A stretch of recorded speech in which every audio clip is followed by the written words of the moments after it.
Congress is considering a nearly $2 trillion package related to COVID-19. Our next guest has some serious concerns about it. Joe Coletti is Senior Fellow for Fiscal Studies at the John Locke Foundation. And Joe, you took a look at this package and didn't like much of what you saw. No, in fact, I put a blog post up earlier today when we were recording this, calling it awful, unnecessary, and potentially counterproductive as well. What about it, first of all, is awful? On the awful side is first the sheer size of it. I mean, $1.9 trillion on top of the trillions of dollars that has already been borrowed to deal with the pandemic, especially at a time that the economy is recovering, that vaccines are promised by the end of May for adults. So the need for a response has gone away, and what is included in it the first version of it included a $15 minimum wage. It includes right now incentives for states like North Carolina that haven't expanded Medicaid to do that, and that becomes harmful to the people who are currently on Medicaid. So there's and numerous other provisions in there that it's 600 plus pages long.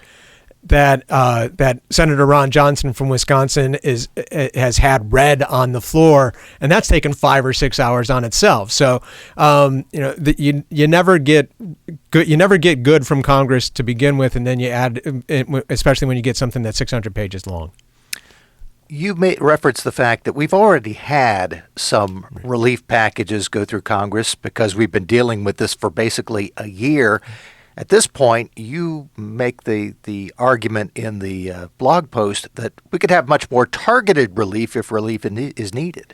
Right. The first round of relief from the federal government was broad because we weren't sure what was going to happen, right? We were going into shutdowns, 2 weeks to flatten the curve.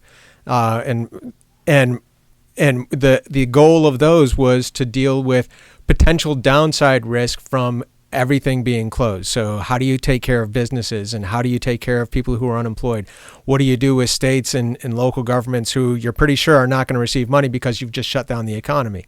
And all of that had to be done quickly because and you couldn't take the time to figure out who was really going to be most seriously affected.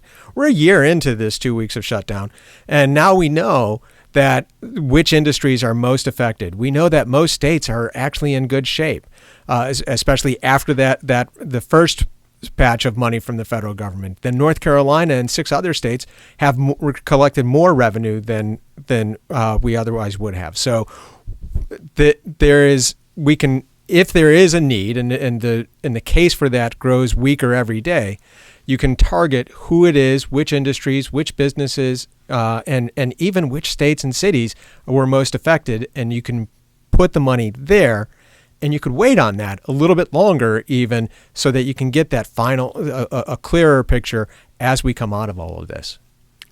There are multiple ways in which this bill could be improved if there is a bill needed at all, but one of the things that you have mentioned is that the case against a bailout of states is stronger than the case against the rest of the bill. Why?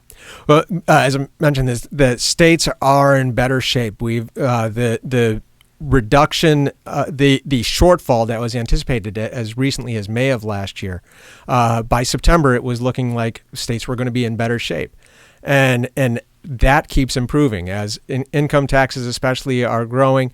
That and states are between the money that they've received from the federal government and the taxes they've collected, they're in strong position. North Carolina better than most states, but we have another number of states that are similar to us that have received more money and have surpluses going into the next fiscal year. So for the federal government to send more money to them and force states to spend it when some of the money that was brought down last time still hasn't been spent is a worse use of money than trying to help individuals and trying to help companies. One of the things that you also point to is an interesting quote from Senator and former Republican presidential candidate Mitt Romney, putting this into perspective by saying, "I don't see why we should be borrowing more money from China to send them more money," meaning the states. Yeah. It's all of this, the $1.9 trillion, all of this is borrowed money.